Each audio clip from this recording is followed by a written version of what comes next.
I'm Matt Gelka in Washington, where a case in front of the Supreme Court could decide the future of Planned Parenthood. We will stand to keep. The steps of the Supreme Court were a familiar battleground, with the fight over abortion rights continuing. Inside, justices heard a case from South Carolina where the state stopped all Medicaid funding from going to Planned Parenthood. It's about health care for women. It's about health care for men who get STD health care. It's about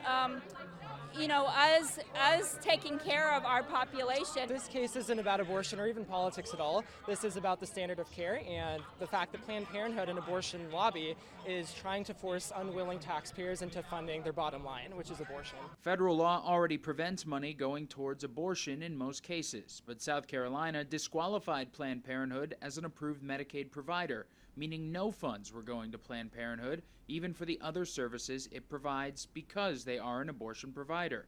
A patient sued for the right to pick her own doctor through Medicaid rather than pick from a list of providers from the state. There has never been an argument through the long history of this litigation that Planned Parenthood is unqualified, medically, professionally unqualified. It is only that there is something that Planned Parenthood is doing outside of Medicaid that the state wants to disqualify it from the program. Attorneys for the state argued that South Carolina has the right to pick providers, just like a private insurer has a list of doctors that would be in-network. The state decides who the providers are who are qualified, and you get to choose among them.